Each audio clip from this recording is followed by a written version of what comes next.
guys. I know I have on my glasses. Welcome to SheKnowsArsenal. My name is Jessica. I'm your host. You can follow me on Twitter at JustinoTweets and at SheKnowsArsenal. Welcome to another episode of the Daily Download, going through Arsenal's most recent news and transfer news. Yeah, how are you guys feeling off of the back of the Orlando game? I know a lot of people probably watched it today because they fell asleep, didn't watch it.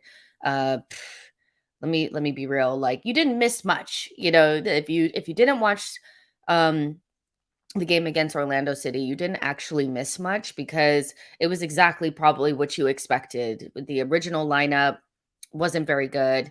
The starters came in, it was easy, so not really missing much there. There's not much like, oh, I discovered this, or now I know this new thing.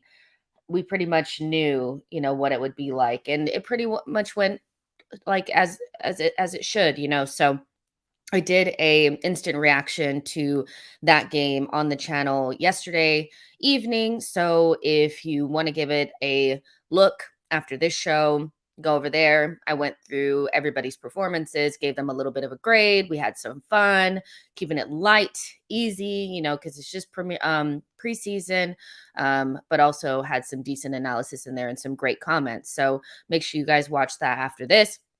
There's 72 of you guys in here. Like the video, subscribe to the channel. I know that the times are kind of bouncing around right now, but it's just kind of like where I can fit this in amongst like other things. The schedule will become a lot more like consistent when the season starts. So I do apologize for kind of jumping around here. Sometimes I do the show late, sometimes I do it early, but nevertheless, I do love that you guys are always kind of here supporting the channel, which is amazing.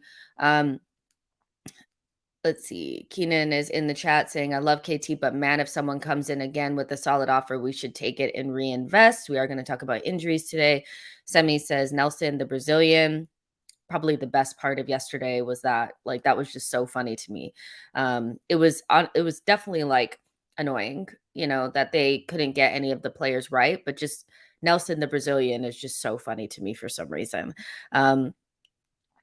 Blaze says Jess should rename her YouTube channel to Nelson the Brazilian. Well, my name on Twitter is right now like the little name, like not my actually app, but like the name is Nelson the Brazilian because yeah, I freaking love it. I don't know why, it just made me die so much. Tony says my MLS team beat Everton 4-0 and I'm still mad I didn't go. Look, I watched some of that game this morning. Don't ask me why. I just had to see like what was happening and why they were so shocking. First of all, that pink and dark blue kit is so gross. It's not cute at all. And yeah, it looked even worse when they were getting battered by Minnesota. So they definitely weren't sliding in and doing those tackles like they were doing against us, against them, which is strange. But Everton are in trouble. Like, they haven't really made any signings. I know they want certain players, like they're in for Cornet. That was at Burnley. They want, obviously, with Lampard being there, they want any Chelsea player that they could get their hands on. So he's interested in Billy Gilmore and Levi Colwell. And I think also, what's that guy's name? What is his name? Oh my gosh, like, I have, like, such brain fog these days, but he's not very good. And I think he was at Everton before, and they bought him from Everton. I forget what his name is. And he did, a loan at Aston Villa. Forget what his name is, it'll come to me. But, they don't look very good, and selling Richarlison is kind of like selling literally your best player. So, um Calvert-Lewin doesn't look very good right now. So hopefully, they no, they, I don't know if I really, do you guys hope Barkley? Exactly. Um, do you guys hope that Everton get it together or no? Because there's some teams that I do sense that, some Premier League fans are like, oh, this is the type of player that I'd want, or the type of team that I'd want to stay up because they were one of the originals and all this kind of stuff. Or do you like give a shit? Because for me, I don't really care. I think if Arsenal were languishing and not doing very well, almost everybody would want us to get relegated. But it is funny because it's Lampard and it's funny. I do smile a lot, you guys. Like, come on. If anybody who's here knows that dry humor, tons of, goofy stuff. You guys know, like, I do smile sometimes, So, yeah, Keenan says, I don't want them relegated. Mashiri needs to fire Lampard ASAP. Solomon says, no, I don't care. They can spend a decade in the championship. Everton is in the bin. Tony says, I'm okay with Everton, but Lampard, I don't think is even MLS level. Tony says, happy face. Demore says, we should start talking to the agent of DCL now and get him by January.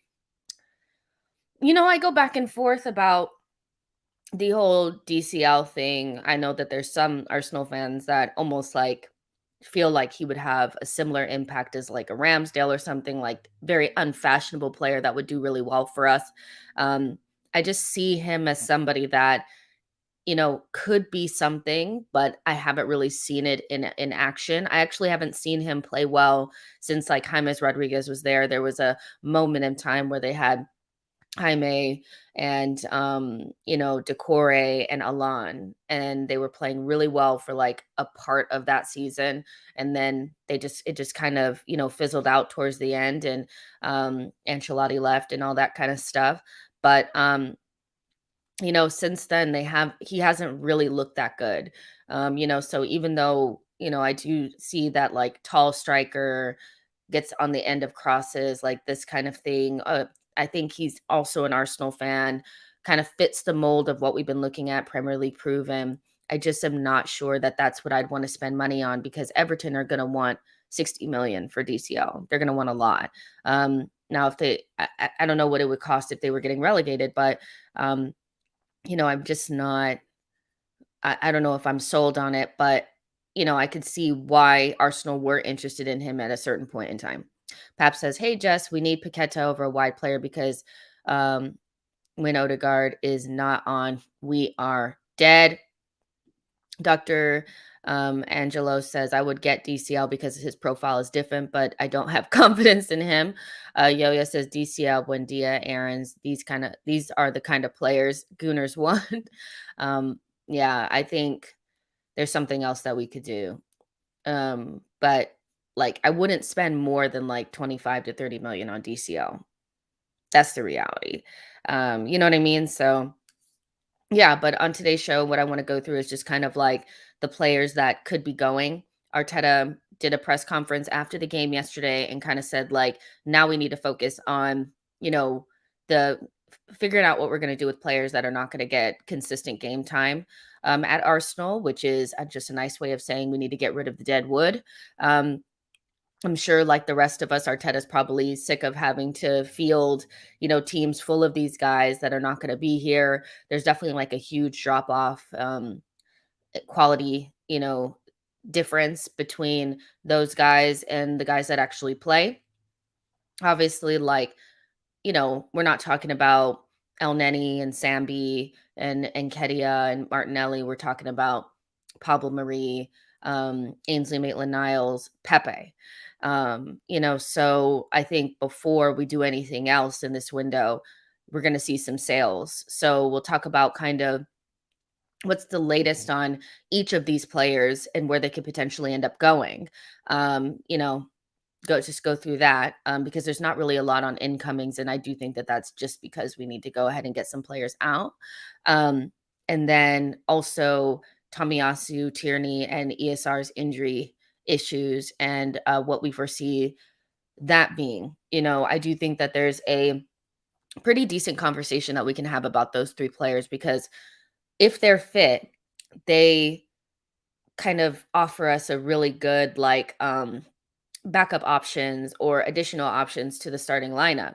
But if they're not, it's kind of like, okay, what's going on here? I do think that they tend to be not available more than available, and that's a little bit of an issue. So we'll definitely talk about that. Oh my God, I forgot about Bellerin. I'm not gonna lie. Like I did forget about Bellerin, but we'll talk about him. Like he's literally not on the slides. Like I forgot about him. But yeah, I do have some information about him as well. So we'll do that. There's 150 of you guys in here, which is amazing. Like the video and subscribe to the channel. Let's do this. Okay, so of course, like I just wanted to touch on this because I didn't really touch on it yet. Um, Amari Hutchinson and Marcelo Flores have left differently, but they both left. Amari Hutchinson signing for Chelsea and Marcelo Flores going to Oviedo. I think that's what the club is called in the second division in Spain. Um, just a quick word on Omari Hutchinson. Like, I know he's extremely talented player, and a lot of Arsenal fans are really excited about him. His contract talks broke down, and he decided to go to Chelsea. Um, so it kind of is what it is with him. Um, with the way that Chelsea use their their academy system and things like that, I do feel like that's pretty risky for him to go to Chelsea. I'm sure that they are paying him what he wants, but you know, they tend to use their academy to fund big shiny transfers. So, this is a risk. Like I'm actually surprised that he did that because, he probably could have just taken a good season loan at a championship level club or something like that and came back to Arsenal. But, I just look at this and I think, what is your thought process here? Because it's very rare that these academy products get into the Chelsea team. That was very different under Frank Lampard. He's the first manager that I've seen at Chelsea that really utilized, the players that came from the academy. And I do think a lot of that had to do with their transfer ban. So even though they have great players like Levi Colwill, like that's like the most recent example, they have gone out and bought Koulibaly and they look like they're going to get Jules Koundé or Kempembe. And Levi Colwill is looking to leave if he's not going to get playing time. So to make this choice, I do think might have been driven just by money, and Chelsea just wanting to have somebody that has, you know, is a high quality player that they could probably, maybe sell in the future. So not quite sure what he was thinking there, but wish him all the best. Blah blah blah. Marcelo Flores, you know, actually like cut some of his like summer plans short to try to get ready for preseason. That was kind of like the word on the street. And then he didn't get, called up to the first team for preseason, stayed back. There's a little bit of like, oh my gosh, especially once Omari Hutchinson was announced as a Chelsea player, a little bit of panic amongst the fan base, why are we bringing all this dead wood and not bringing our young players and giving them a chance? But I do think with Marcelo Flores, he was just staying back to secure a loan move to Oviedo. Um, I'm not quite sure. I don't know anything about this club, so I'm not about to sit here and speculate and say, like, yeah, that's a good move. No, that's a bad move. But kind of the reports are kind of intimating that this was pushed by his father and he wanted to make sure that he got enough playing time ahead of the World Cup so he could play for Mexico. So I think this is more about making sure that he is being showcased rather than actual like development, if that makes sense. So I wish him all the best. And I know that he's very highly rated in the academy, in that academy group. I think it's very rare that you find Bukayo Sakas that just come straight into the team and don't need a loan. So I think this is just natural. I'd like to see Aziz get a loan as well, and just get that really good experience. Brooke Norton-Cuffy, um, I've talked to a couple of different people about him, and even though there's a lot of hype around him and a lot of excitement, they do anticipate him needing a different loan, another loan this season. He's not going to be somebody that steps into the first team. So just let these guys kind of develop on their own and see where they're at, after. Um, let's see. Saida says, I think it's a shame that we didn't even get to see Hutchinson play for a few minutes in cup games and league last season, especially because he was on the bench a lot. Joshua says, this isn't an under 23 year, it's a Champions League year. Yeah, and I do think like there's we want to see these young players so much, but when you do see them, I do think you see young kids. I don't think I see players that are ready to step in and really take that next step. So maybe it is in the best interest of the club to kind of make sure that you bring first team players. But we need to focus on our first team, especially like those first 15 players that are going to be playing for Arsenal. And so for me, it's not like this big, like dramatic thing where if we don't have a bunch of kids in the first team, for preseason. I'm not going to freak out about it because we have enough kids in the team. We really do. Like, we have so many kids in the team already. And that's not normal. It's really not normal to have so many young kids. And so I don't think we need to backfill with more of them. I do think we need to focus on um, you know, getting the first team players that are actually going to play those minutes. But yeah, it's just one of those things where it just is what it is, right? And I don't think Flores is like it's a loan. He's gonna come back and hopefully he's a better player, but like let's not freak out. John says we have lost a big talent, haven't we? As like I don't watch them all the time, so I'm not about to sit here and say like yes, absolutely. But from what I've read and from the people that I know that really pay attention to the academy, Mari Hutchinson is a really big talent. So I can understand why people are frustrated or a little bit annoyed by it. But ultimately, like I don't necessarily feel like Omari Hutchinson would have improved us last season had he had played any of the games. Remember, we didn't have European competition. So, there wasn't a lot of opportunity to see him play. And because the first team was kind of like barely scoring enough goals to win games, there wasn't like a 3 or 4 nil blowout where we could afford to put him in. So I do think that, people, it's like, oh, well, Arteta should have made room for him. But what would that have done for us? We were in a difficult situation last season where everything was really on the margin. So it really wasn't a season to be trying out young players. Remember, Patino, who is the most highly rated out of that academy, really struggled against Nottingham Forest. So we've lost a big talent. I do think that this was more about money than anything else, not about playing time, because you're not going to get any playing time at Chelsea. That's the reality. So all I can really see is that this is a money move, and I wish him all the best. But ultimately, we have a lot of good young players, and so it is what it is. So yeah, moving on from that, let's talk about Bernd. Most recent information regarding Bernd Leno is that there's still a difference in valuation between Fulham and Arsenal. This is coming from Florian Plentenberg. He's been pretty much like pretty good on the pulse of what's going on with German teams and German internationals and things like that. There's still no agreement between Fulham, excuse me, and Arsenal. Fulham continued to hope that Arsenal will come down on the price. Open end. Leno is still saying yes to this transfer. Meanwhile, Mbabu to Fulham is close and in the final stages.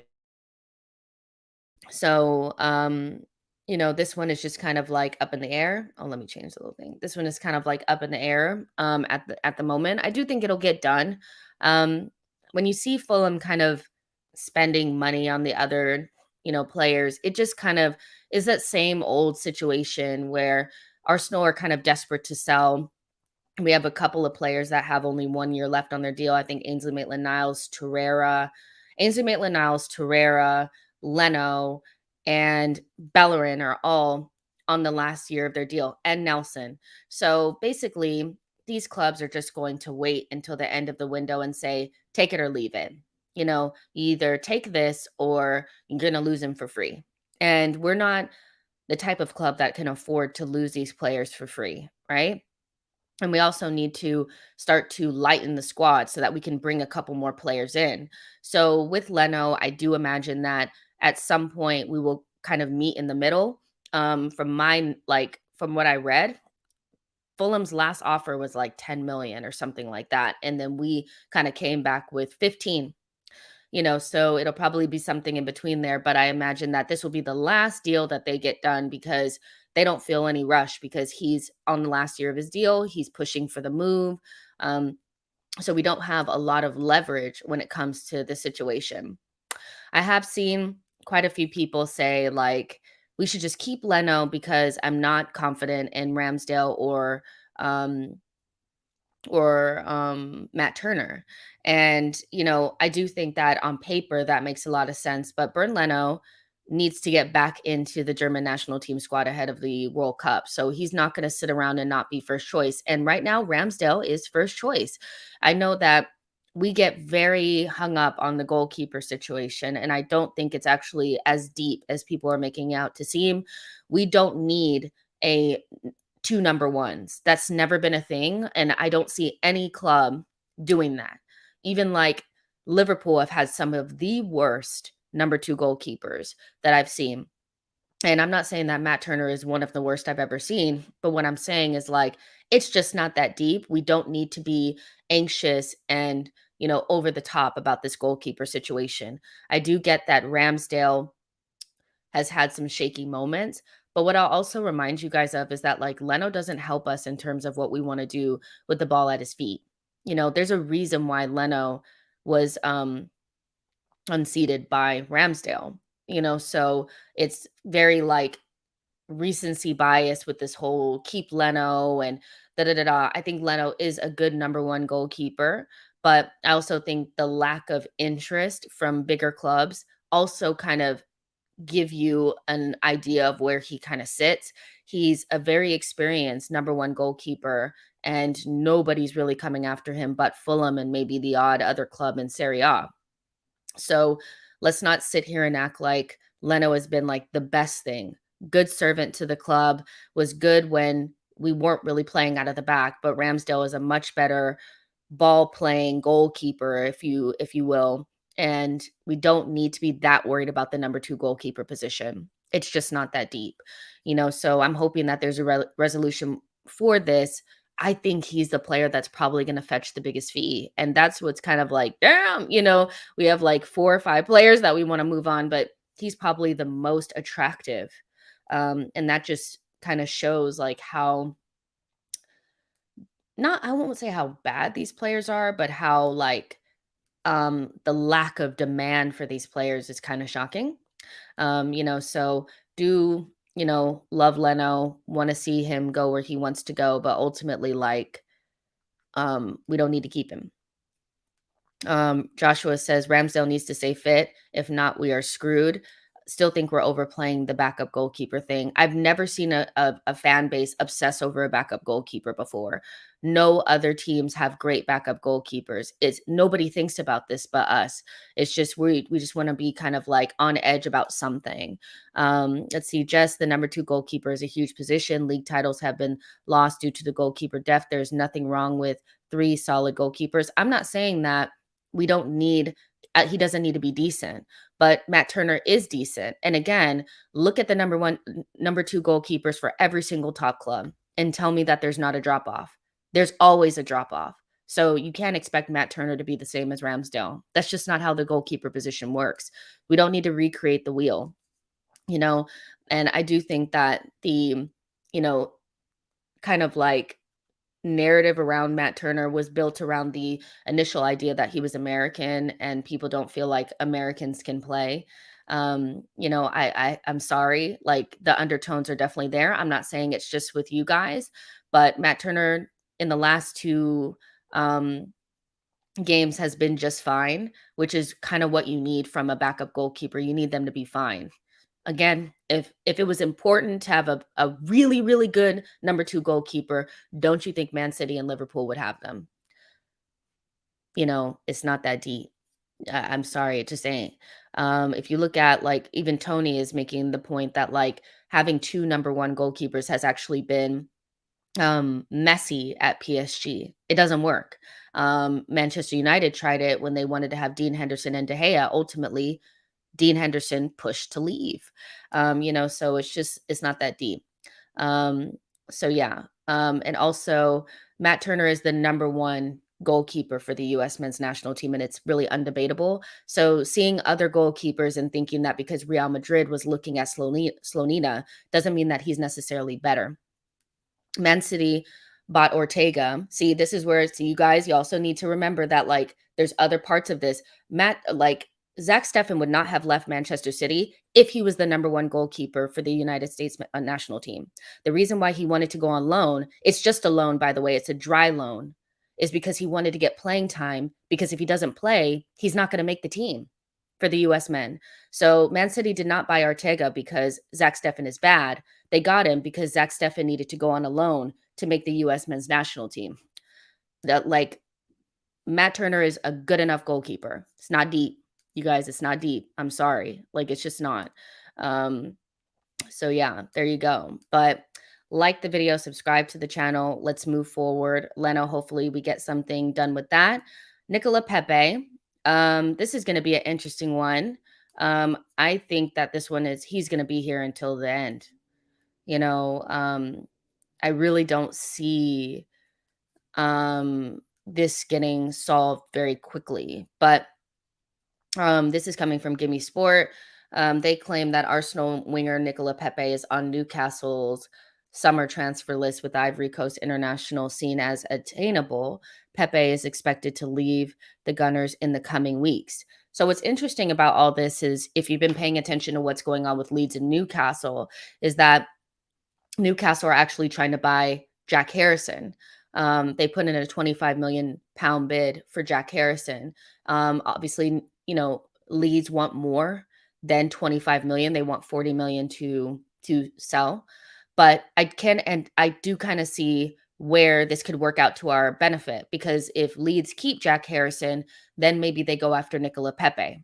And we know that they at least have 25 million to spend, on some another winger.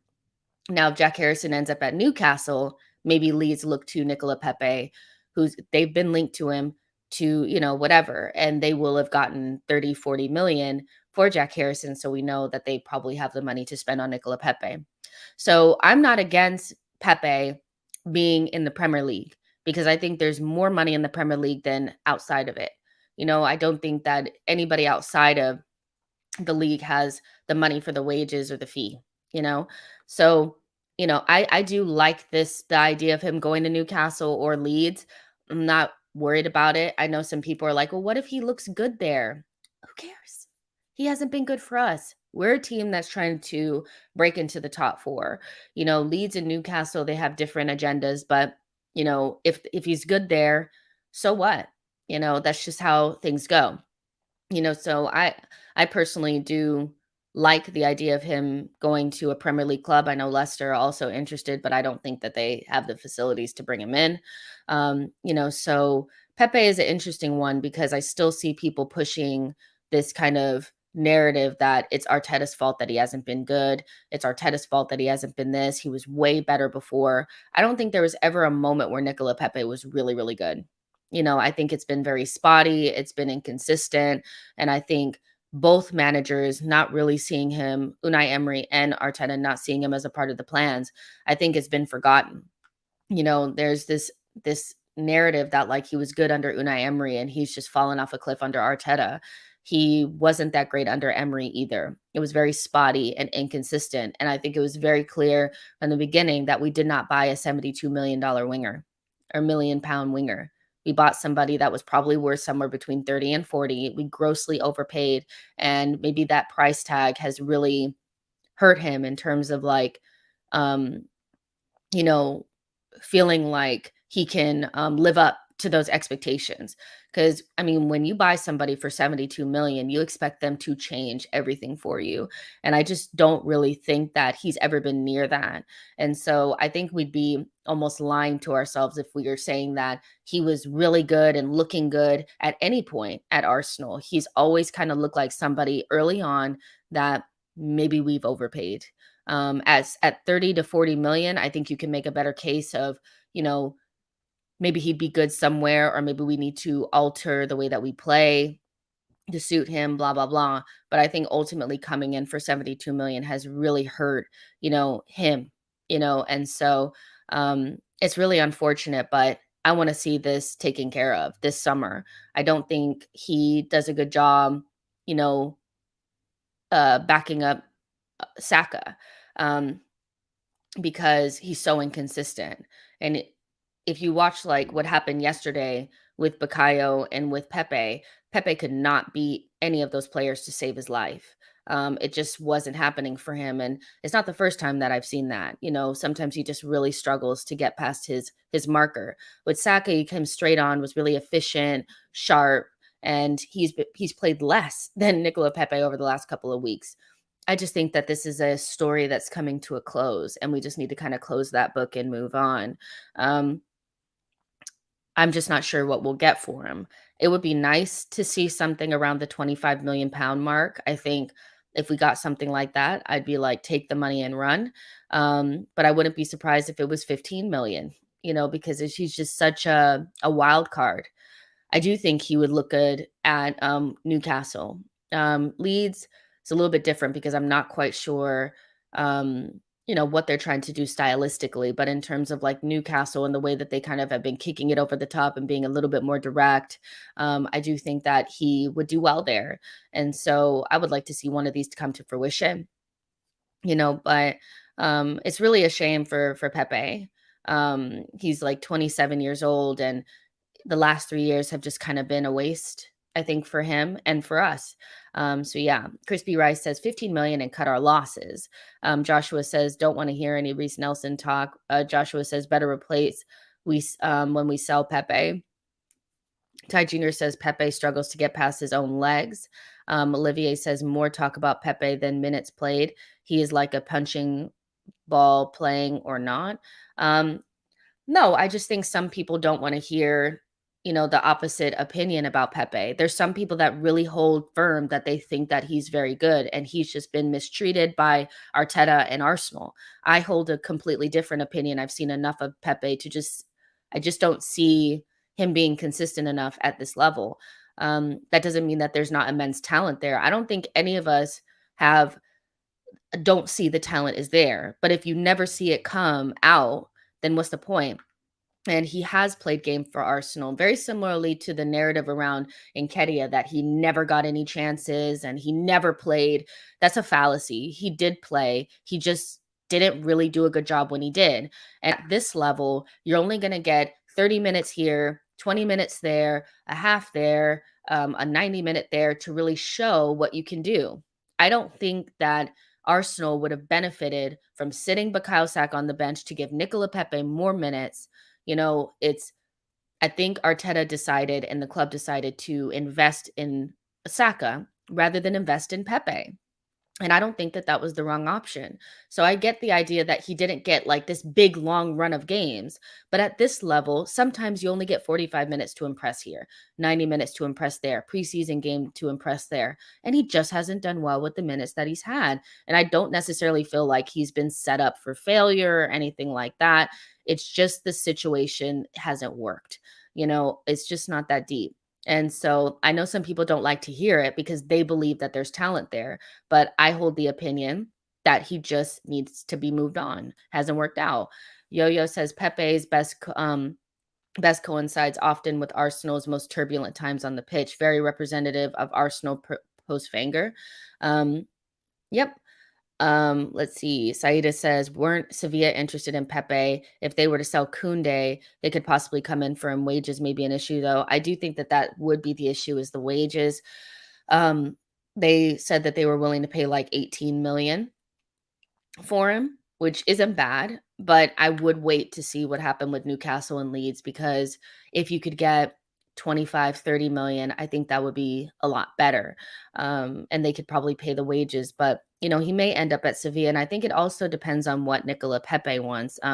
We don't know if he wants to stay in England. Like maybe he's not particularly settled. Maybe he wants to go somewhere that has a warmer climate. You never really know. So it just depends on where he wants to go as well. But Sevilla is interested. And so like maybe he ends up there as well. Amira says, yes, Pepe is talented and might not suit Arteta's system, but he doesn't even look like he's doing the basics right anymore. Can't even hold on to the ball or pass accurately most times. Travis said, Pepe needs to play up front and he lacks confidence. Our wingers need moves and have the mentality to dominate the game. What I'll say is like, with Pepe is that the one thing that I will say that I don't think Arteta did right, and the club in general, because the club made the decision, was to bring in Willian. I do think that the Willian move was pretty much like a slap in the face to Pepe. His best period was during that FA Cup run, and he did play well then. That's the best he's ever played for Arsenal, was during that FA Cup run. And bringing in Willian and forcing the Willian situation, I don't necessarily think was a good move. But when it came down to Saka versus Pepe and who we're going to invest more into, I do think it was a better investment to invest in Saka and not Pepe. I think we've gotten more out of that than we would have gotten from Pepe. So especially with the way that we play. So there was a period of time where I did kind of feel like, okay, that was not the right move to make, but still, there's just been enough opportunities in my mind for Pepe to really have proved wrong or proved people wrong. And I don't think it really has come off that way. Um, Craig says Pepe has been shit. He's been a 40 million winger. Raul and Lil ripped us off. I mean, it's just a bad deal. It just wasn't a good deal. Let's see. O'Malley says Pepe is just not good, period. He's a poor man's Payet. Keenan says we bought a 25 million player in Pepe. Unfortunately, we were charged 72 million. I mean, it will go down as probably one of the worst transfers in Arsenal history in terms of value for money. And I do understand that people really bought into what they felt like they saw on the compilations because we've never seen that player at Arsenal. But we got ripped off, badly. And so he will go down as one of the worst transfers in Arsenal history. But if we could get 25, 30 million for it, I think that would be as good as we could possibly do.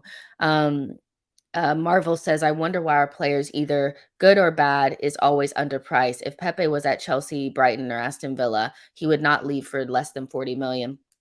I just don't think first of all, I just don't think that we command that respect in the market, and that has to be built up over time. With Brighton or Aston Villa, especially Brighton, they have excellent recruitment and they have a track record of selling. Leicester as well, players that can play in the big six clubs. And so you tend to want to pay more for them.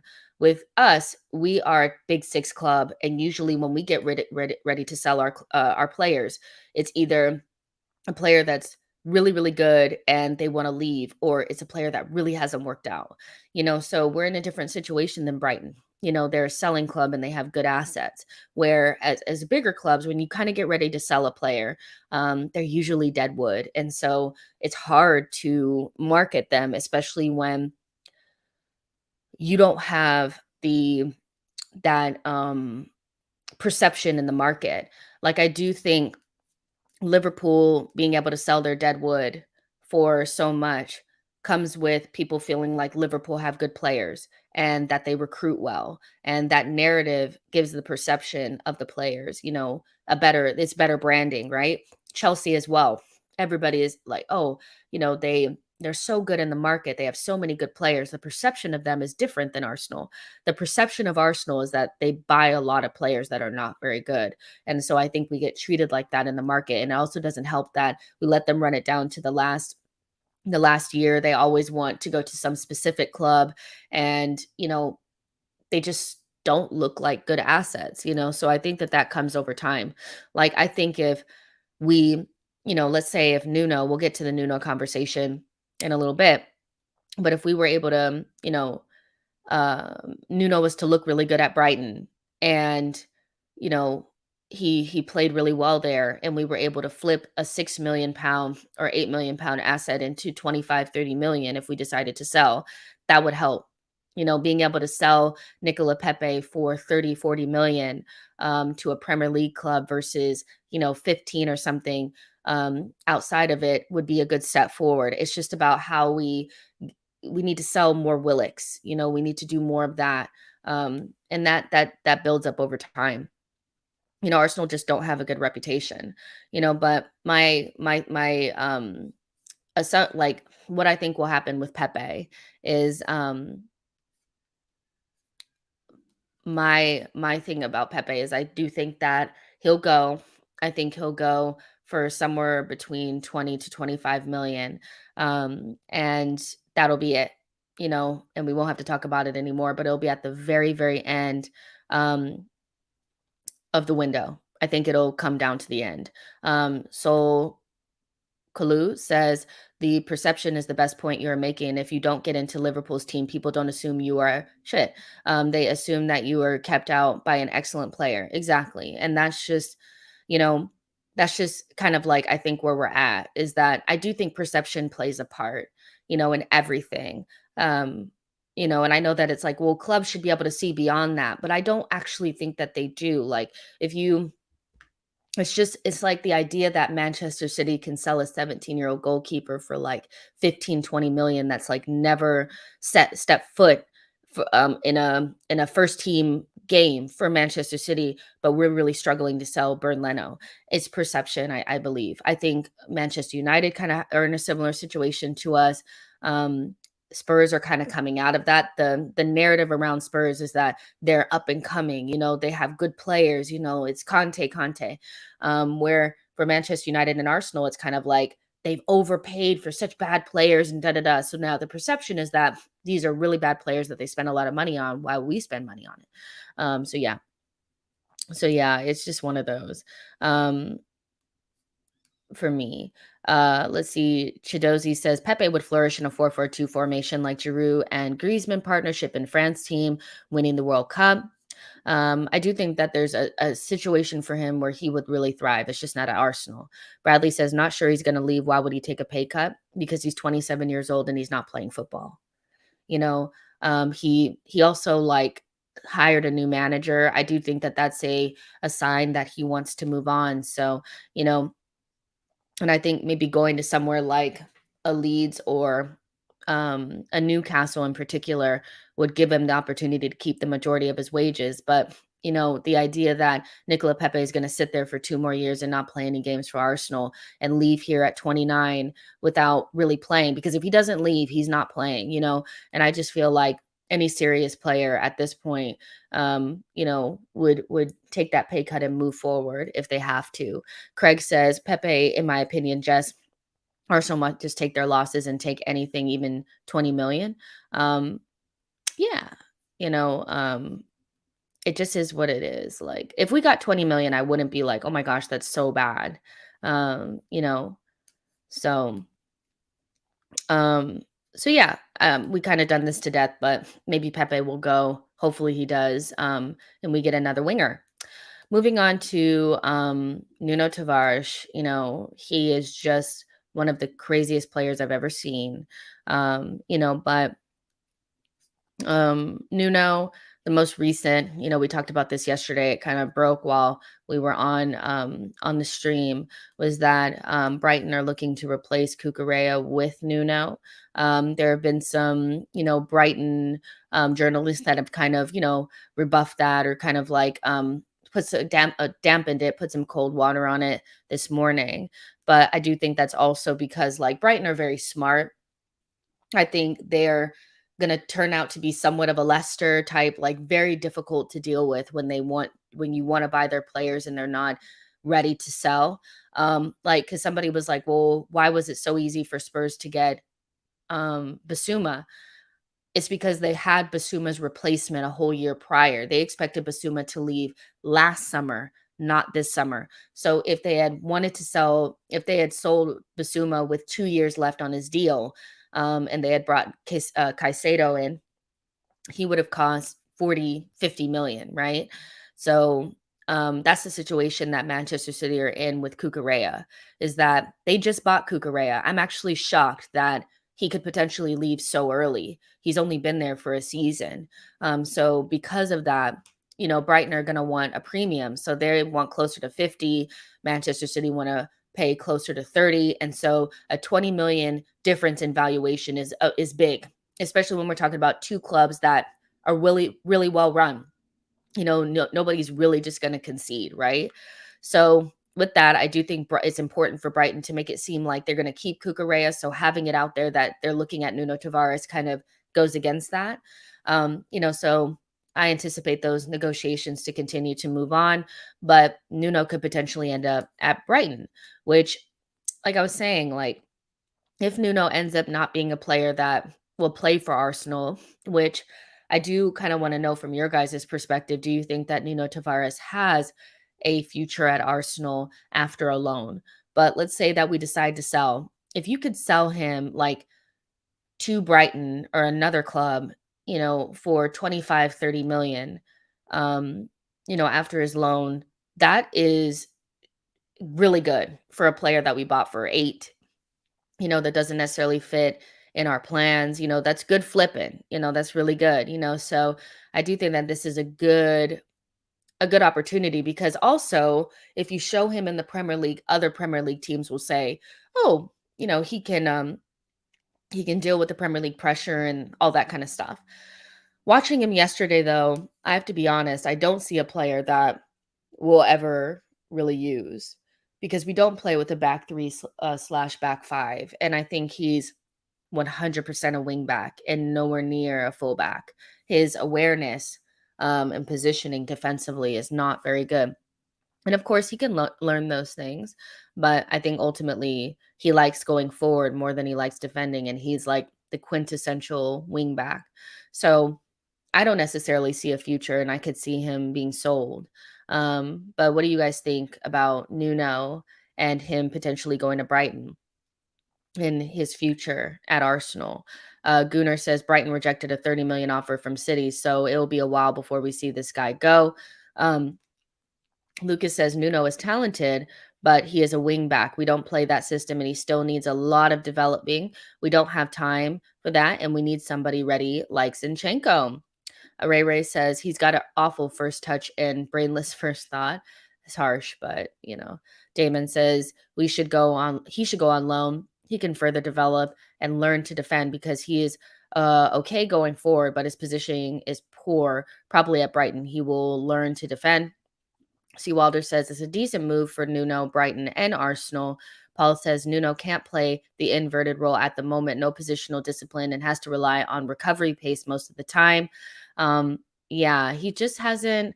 He was a punt, and it hasn't really gone to plan, but it can still be something positive for the club. It could still be something that we get something out of. It's not like spending that 8 million on Cedric, because you're never going to get rid of him. With Nuno, and I saw somebody tweet this, and I thought it was really smart. So I'm going to steal it now, and say it was my thought.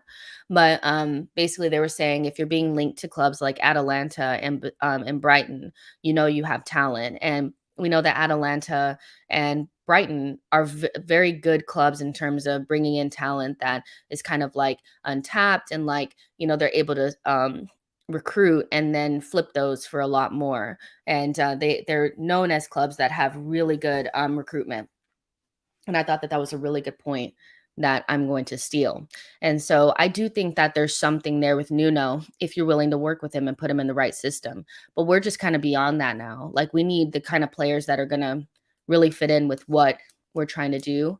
And he's just not one of those, unfortunately. But still, we could do something really well. And where I get like 25, 30 million for Nuno is that everybody's kind of seeing him with this eye towards like him being this like super dead player, because he doesn't work for us. But if you look at players that are kind of playing in those wingback positions, if he's in the right system, he will do just fine. He needs 3 center backs around him. He needs to be able to just go forward. And he's only 21 years old.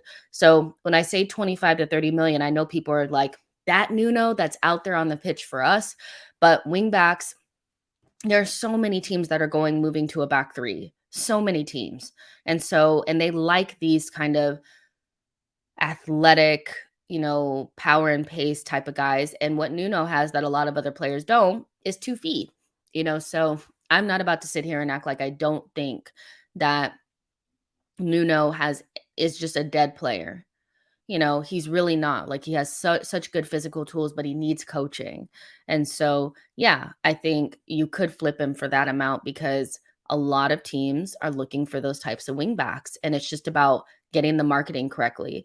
Look, if you could get 25 million from Newcastle for Willock, I think you could get 25 million or so for Nuno Tavares. So there you go. There's 432 of you guys in here. Like the video, subscribe to the channel. Bradley says he's only been here for 1 season. Why are people so quick to get rid of him? Can players not get better? I just think, the heart attack that we all have when Nuno is playing back there has really turned people off of him. But he's still a young player. And for me, like, Nuno will always get the benefit of the doubt from me in certain circumstances, because he's literally just not he's just so raw, and we don't actually know what he is yet. Um, Lucas says, I think he'll be worth 20 to 25 million euros. Keenan says Tavares has talent. I think it would be short-sighted to not see if he can develop on loan. If he comes back and doesn't fit the system, we can sell next window. That's kind of where I'm at with it. Um, Indu Muli says both Nuno and Pepe doesn't fit with Arteta's system that he wants to play. Exactly. So, and what I like is that we have kind of the ability to let him go on loan, not with any sort of like stress, because we have Tierney and Zinchenko now, so we're fine. Gorjan, thank you so much for your super chat. Says Zinchenko is a reach. Arsenal need players to be stars. Arsene Wenger is my manager. Um, what do you mean he's a reach? Because we've already signed him. So is it a reach that we would sign him? Is it a reach that he's a good player? Arsenal need players to be stars. I mean, the thing about like if Arsene Wenger is your manager, you do know that Arsene was good for bringing in players that people didn't really think much of and turning them into stars. So with that, like we know as Arsenal fans that some of our best players have been players that haven't really worked out at their past club, and we were able to shine them up and make them into something special. One of the biggest examples of that is Thierry Henry. He wasn't really pulling up trees at Juventus, came to Arsenal, got put in a different position, and bam, best player in the world, right? So I do think with Zinchenko, Gabriel Jesus, players like this, Odegaard, where they're at, their other clubs, and like let's not act like Gabriel Jesus wasn't good for Manchester City. He just wasn't as good as Sergio Aguero. Zinchenko is a good player at Manchester City, just wasn't as good as João Cancelo. These are two of the best players to play in those positions. Do you know what I'm saying? So Zinchenko is not a reach in terms of could be potentially a really, really good signing for Arsenal. And Arsenal's DNA is to take players that are not really stars already and shine them up and make them into a good recent example of that is Alexis Sanchez. Wasn't really getting into the Barcelona team, and a lot of people consider him one of the best players in the Emirates era. So I don't think it's actually a reach for either of those players. I think it actually is in line with the identity of Arsenal. So yeah, that's where I kind of take that out. So yeah, Big GZ says Zinchenko is an upgrade on what we have. Exactly. So let's move forward to Torreira. I thought it was interesting that, that report had kind of come out that he left Arsenal's squad in the USA to travel to Italy for personal reasons yesterday. Uh,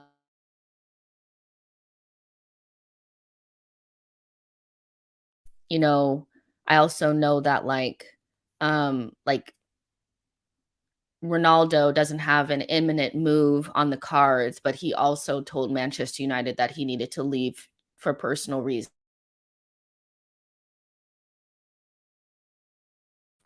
And we granted him, a chance to go. I think there was like an Instagram story that came out from Lucas Torreira where I mean he was basically, at a football match, yesterday. So, I don't think that this really spells an imminent move for him. I just don't think he wants to be at our personal things to take care of and Arsenal let him go. This is somebody that needs to move on. He can't be reintegrated. He doesn't want to be at Arsenal. He has no intention of playing at Arsenal Football Club. So the idea that he could be kept is not going to happen.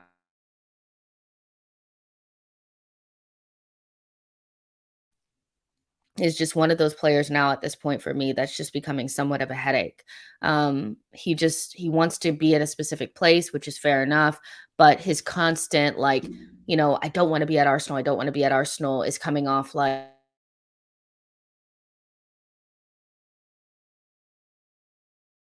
the less attractive you become. I think players, if we were to, we nobody really played the game well with Torreira, not Arsenal and not Torreira. Both, you know, people needed to act like they wanted to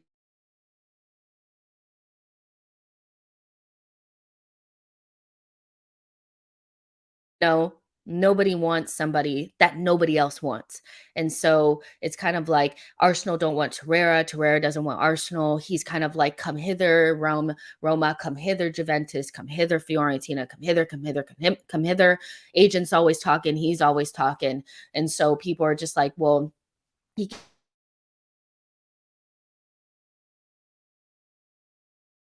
prioritize him. Let's try all these other options before we get to him. Nobody played the game well. Everybody showed their cards, in terms of this situation. And so I would be surprised if we got more than 8 million for him. I think it's going to be that bad.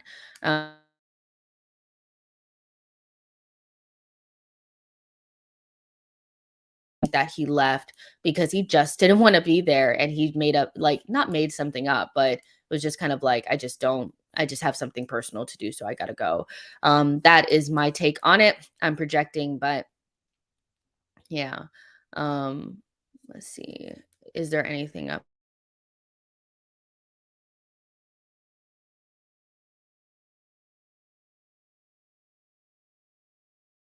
Oh, the internet keeps going out. Oh, yeah, the internet is actually going down, you guys. So I don't know. Um, yeah, what's going on there? Give me 1 second.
Mm,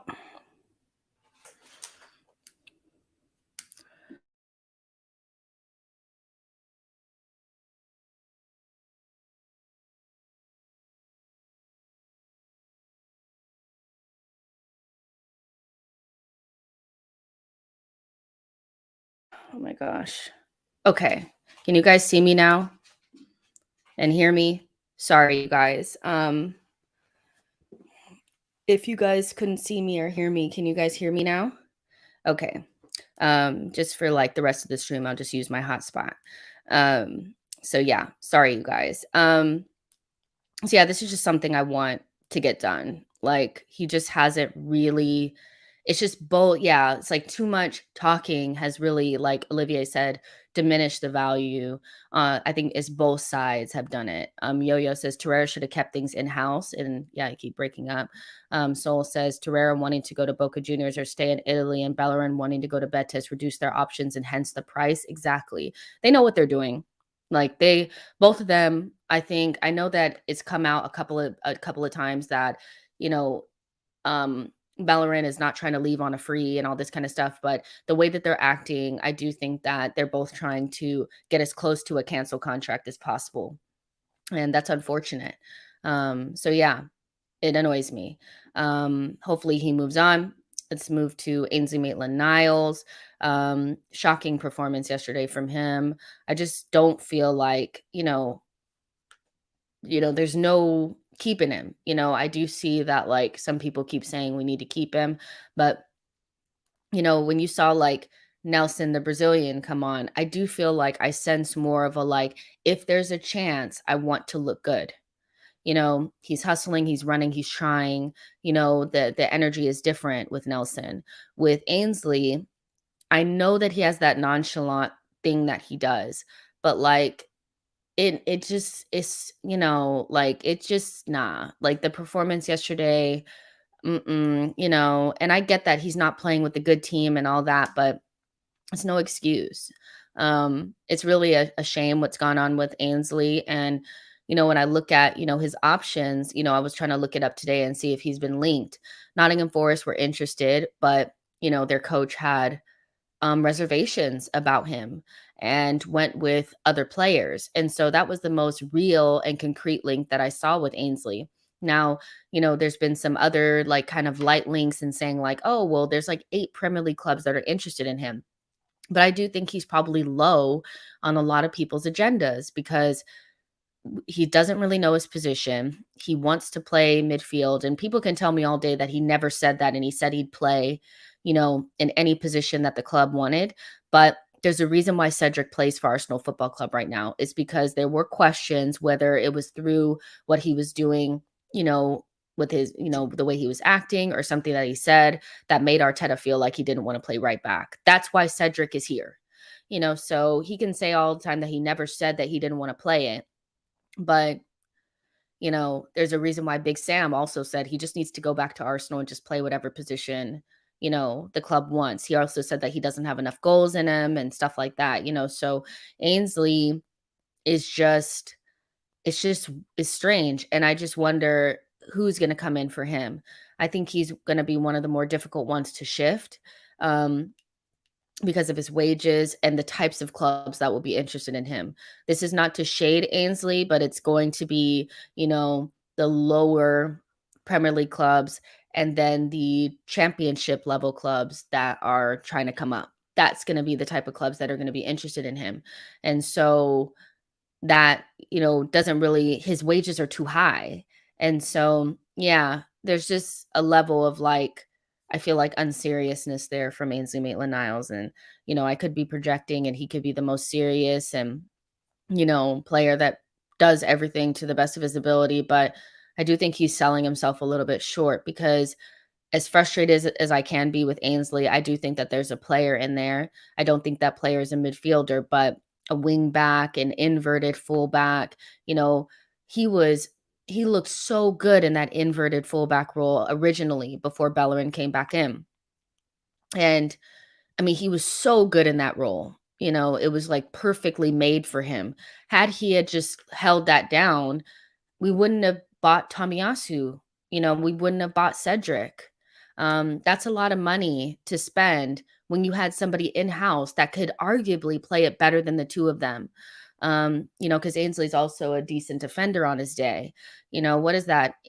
18 million for Tomiyasu and like 5 million or something for Cedric. That could have been used in a different way.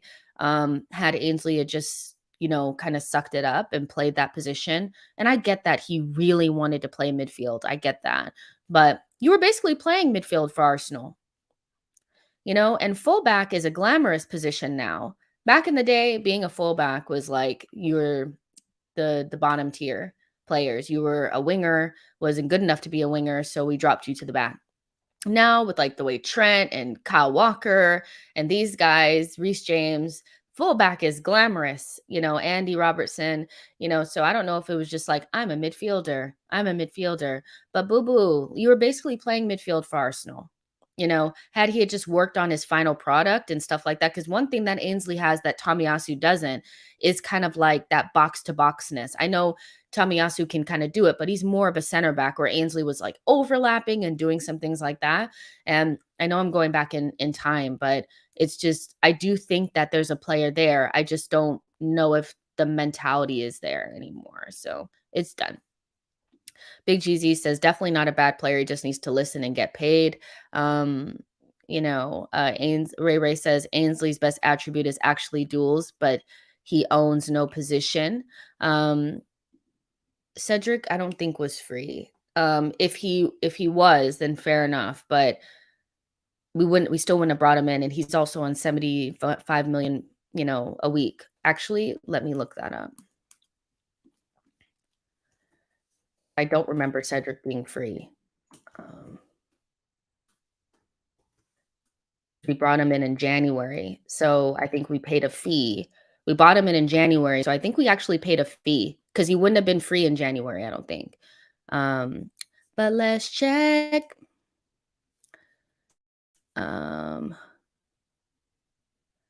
So it does say he was on a free, but it cost us 8 million. No. No, we paid money for him. We paid some sort of loan fee that was bigger than what we should have paid. That's essentially what it was. So, yep, Arsenal, Southampton. Yep. So, um it says here in 1920, Southampton to Arsenal, um, we paid some sort of bigger loan fee, because there's fees here, you guys. So, yeah, like, we paid something, and we also put him on 75 grand per week. So it may not have been, like, a actual, like, fee, but we actually wouldn't have Cedric here, so we paid something.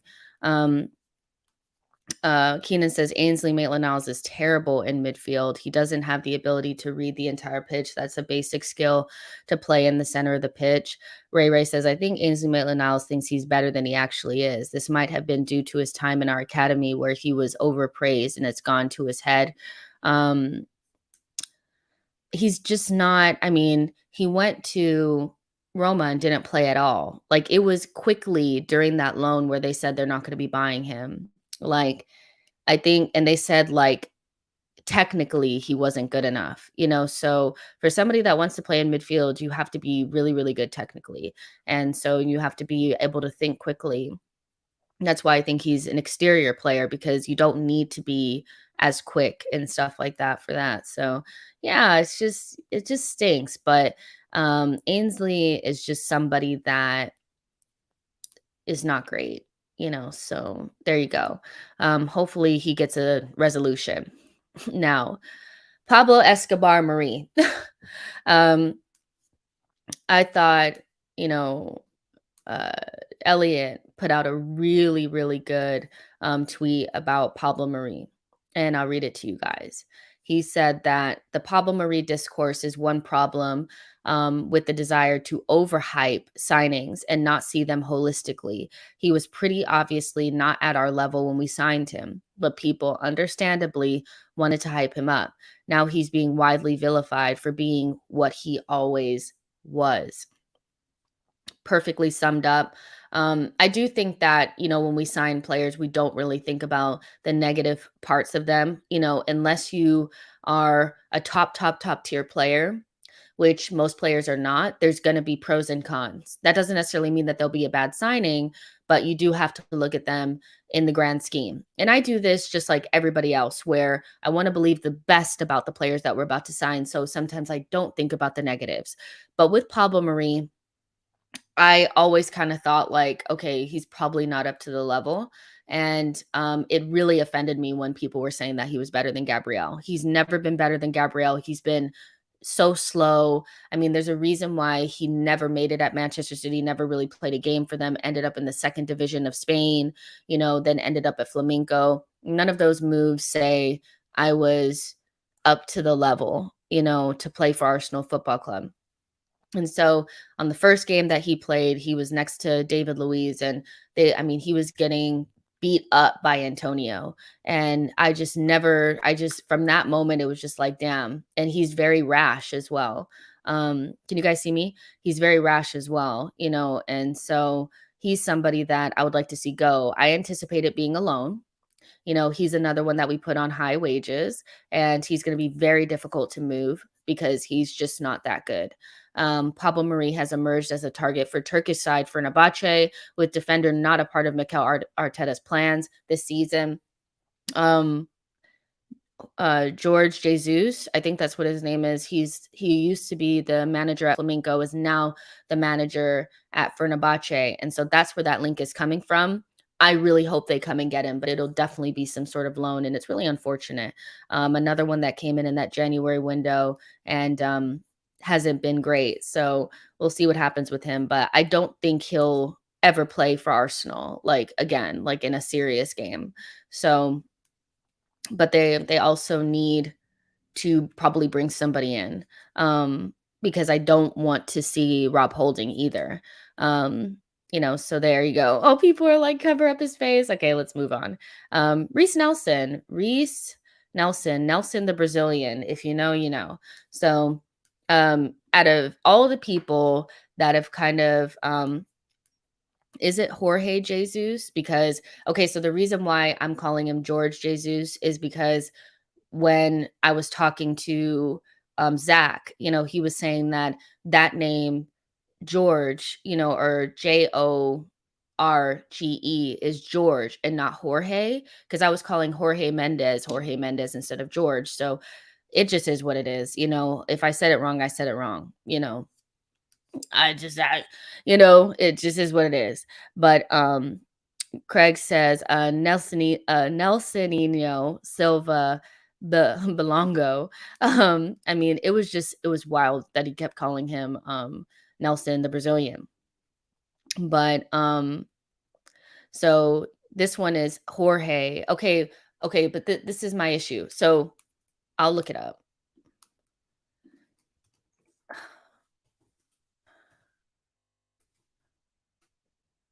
Okay, this is what Zach Lowy told me. Okay, George Jesus is the same as George Mendes. He said in Portuguese that name is it's not Jose Mourinho, it's Jose Mourinho. So very similarly, it's George Mendes, George Jesus for Portuguese people. That's, I know the Jorge in Spanish, but for Portuguese, it's George, it's Jose, it's not Jorge or Jose. So yeah, I'm gonna stick with what Zach told me because I got ripped. So I'm just gonna stick with that, and we're just gonna have to move on. But with Nelson, unlike Ainsley, I do think like there's a level of trying from Nelson that I'm not seeing from some of the other players. I see a humbleness in Nelson. Arteta was talking to him. He was looking at him in the eyes. He seems more engaged. Do I think that that means that Nelson should be our winger signing? No, I don't. But I think also with Marquinhos being injured, it gives Nelson an opportunity to shine where he probably wouldn't because Marquinhos would be getting those minutes. Nelson, I do think maybe was humbled. Do you know what I mean? By having to go to the Dutch league and kind of reinvigorate his. I think there was a level of arrogance, and complacency from Nelson. This is me projecting, but that's what it seemed like from the outside. And so now that he's went to Feyenoord and he did pretty well, and he, by all like that those fans want him back. That's what I was reading, which is great. So he would need an extension in order to stay though. He only has 1 year left. And so, is it better for us to get like 5 million or so for Reiss Nelson and move him on? I do think it's a better option. But what I do respect about Reiss Nelson is that he's went into, that Dutch league and kind of rehabilitated himself to into something where the team would actually want him and don't just want to send him away. Like with Ainsley, they didn't want to buy him. They didn't want him at all. At West Brom. Torreira did a loan at 2 places. Nobody wanted him. Reiss Nelson, I do know that Feyenoord want him. It's just a matter of if they can pay or not. And so I do think Reiss Nelson looked good in the game yesterday. It was only for a short period of time. He scored a goal, but I do want him to be moved on as well. I do think that the sun is kind of set on this, but do really like Reiss Nelson, respect him for, going in and doing the work, because he was looking like for me, he was like a couple months away from being on Love Island, and just saying, F it, I'm just going to do Love Island and not play football anymore. But yeah, if the screen is blank, it's because my internet is just not very good. So, yeah, I'm going to keep going. So let's talk about some injuries. Or actually before that, I did just want to quickly get a thought from you guys. Tony asked, who would you keep? If you had to keep one player out of this entire group that we talked about, who would you keep? I really want to know.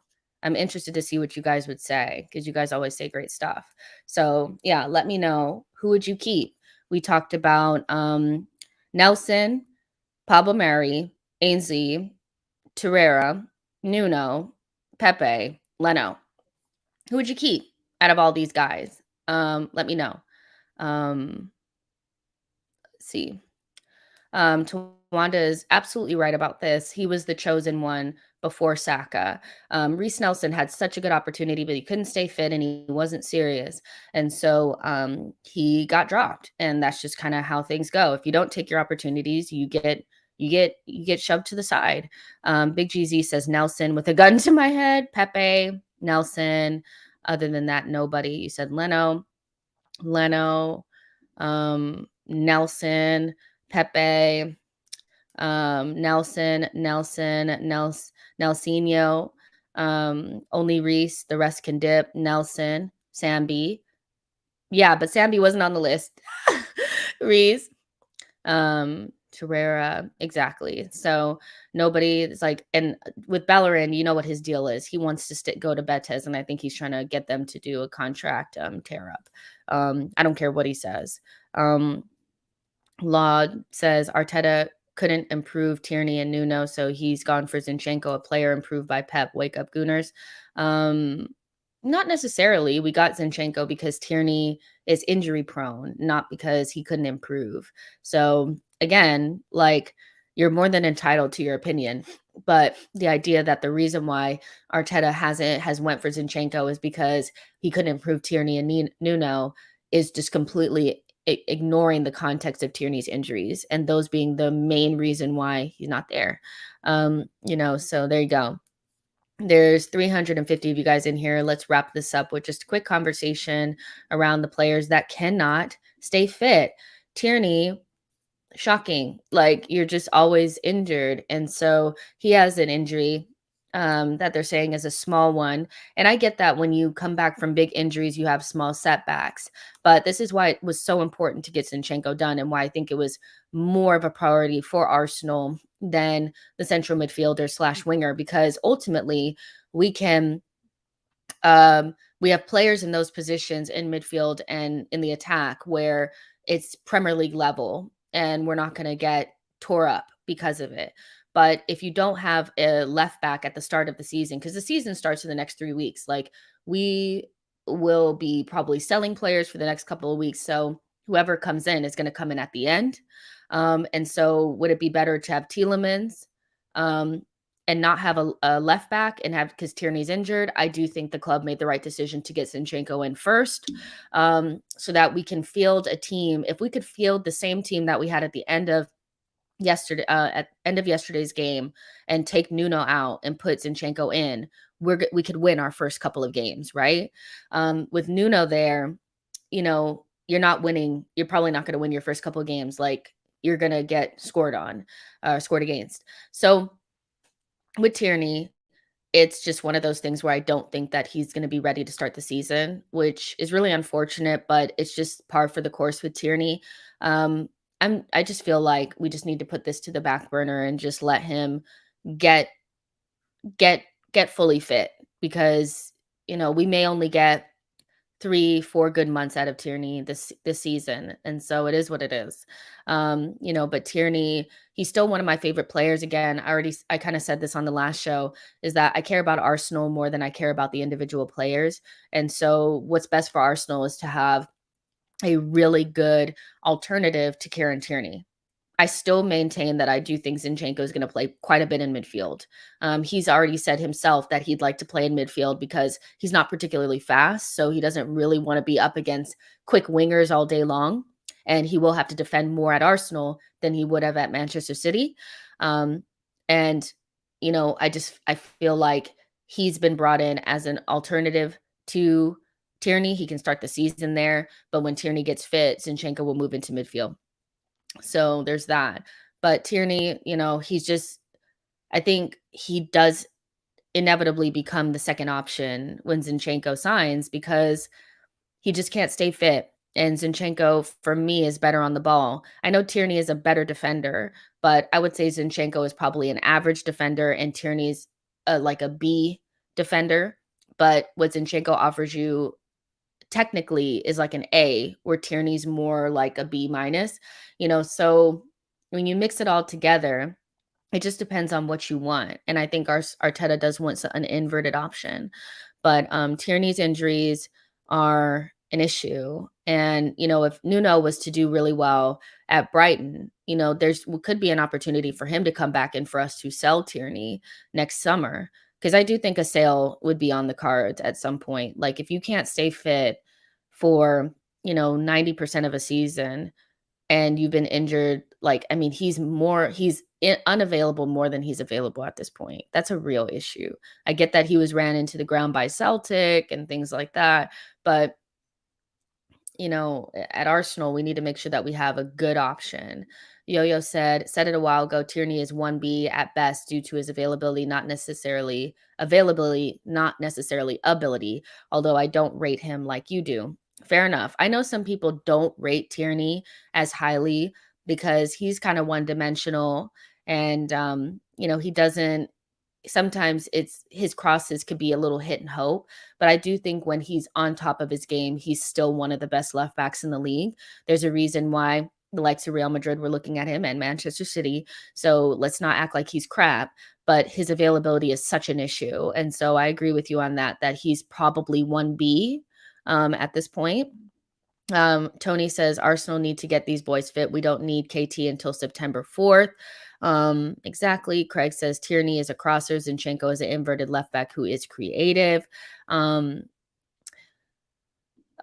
says this is why I wanted us to rather sign the left back from Shakhtar. You can't rely on Tierney, and Zinchenko doesn't fill me with a lot of confidence.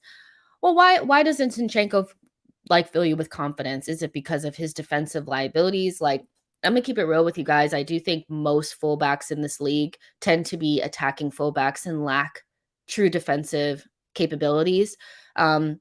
So many fullbacks now are just basically forwards and midfielders.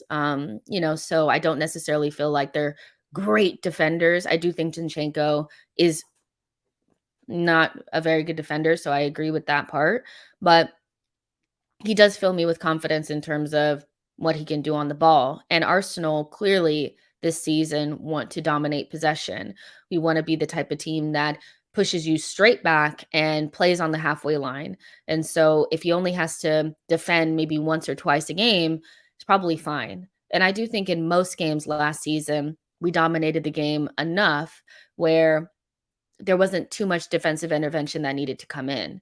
So I understand not being confident in his defending, but what I'll tell you about Matvienko is that the defender from Shakhtar is, I don't think he's as good as people think he is. I think he's good, but if I had to choose between him or Zinchenko, I would choose to have what you get from Zinchenko going forward and on the ball is light years ahead of what Matvienko can give you. So although you get a better defender, I actually want the better attacking option on that side. But there you go. Let's see. So yeah, with Tierney, I am worried. But again, now that we have Zinchenko, I'm less worried. Now, this is the side that worries me a little bit more, which is Tomiyasu. Tomi, I love Tomi. And, I put out a tweet today and obviously people took it too serious, but I was like, Tomi's going to end up being an urban legend, somebody that we hear a lot about but never see. And people were like, oh, it's just one season. But he was injured for the majority of last season. If we keep it 100, like he just was, like he was available all the way up into the Leeds game. That Leeds game was in December. The season ended in May and he played the last 3 games of that season and he's injured again. And it's the same muscular issue. And so I'm sure that Arsenal want to keep him out for a little while and make sure that, he, is ready to go. But this is why it's so important to keep Saliba as well. Because if you have Saliba, then you can move Ben White to right back. You're not relying upon Cedric and you can kind of keep your same shape and play the way that you would play with Tomi. With Cedric, you have to play different. And Ben White to me is a better player than Cedric and should start over him in the right back position. So Tomiyasu is a worry for me I do think that's a position that would, if he does continue on with this trend, it's a position that we probably would look at next summer. I would hope so. But he's such a good player, Tomiyasu. He's, for me, like, in terms of the way that he plays, like when he's ready to go, like he's just so good and he's really hard to get past. He's a young player as well, 22 years old, and I just want him to be fit, so it is good that we have, Ben White that can step in there, and we have Zinchenko that's coming in on the left. If you could get Tomiyasu and Tierney fit, I do think you have enough options in the wide positions, wide fullbacks to be really competitive next season. So yeah, Tomiyasu, his injuries are shocking, but he's just, you know, he just, I don't know. He just has these injuries, and he had them at Bologna as well. So I'm not going to sit here and act like, you know, he didn't have those then. Indu Muli says we do not need to worry about right back. Even if Tomiyasu is not fit, we can play Ben White, Saliba, Norton Cuffy, or Cedric at right back. What I'll say is that, like, that's why it's important to keep Saliba. If you don't keep Saliba, which there's no indication that we wouldn't, but again, I am worried about Barcelona turning their attention to him. If we don't have Saliba, then that becomes a non-option because you can't play Ben White and Rob Holding. It doesn't work. And Saliba is just a superior player. So yeah, I do think that, like, Tomiyasu, I would prefer him obviously to be fit at the start of the season, but if he's not, you can play Ben White. And if we started off with Ben White, Saliba, Gabriel, and Zinchenko, I'm not going to be worried. I just think, Cedric is just not it. So yeah, Teddy says, worst part is Tommy was really improving technically under Arteta and rapidly. Yes, he was. I'm glad you said that, Teddy. Originally, when Tommy got into the team, people were really concerned about his technical ability, his passing. He couldn't go forward. And you could see that as he got used to it, he's such a good player. And I do, like, if he were to come back fit, within the first month of the season and could get up to speed, I think Ben White's in trouble because I would still prefer Tomiyasu over Ben White. So yeah, that's just it, So we do, like Joshua said, it's important to buy another defender. I do think we'll buy a center back. I told you guys early on in the window to watch out for the Akanji story. It's resurfacing. I would not be surprised if we bought him for 20 something million. I know he's not left-footed, but he can play on the left-hand side if those other options end up being too expensive. So, I'm not sure that I think that we need to spend 40 million on Tabsoba. I think that's a little excessive, especially because he's not left-footed. But if you're going to spend money and they're not going to be the perfect fit, I'd rather spend less. And Akanji would probably cost you like 15 million. So there you go. And then ESR, just to wrap this up, he's also injured. He came back into the squad and was training. But, this is the reason why when people are talking to me about how good Smith Rowe is, I kind of just turn it off.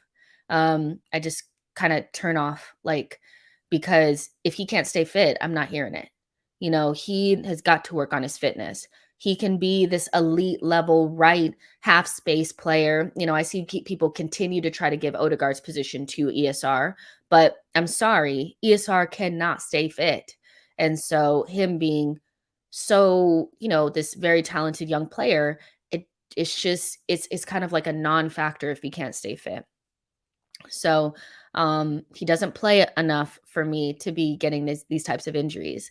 So ESR, I don't necessarily feel like we're under any sort of like ESR needs to be fit because we bought Vieira. Odegaard usually is fit.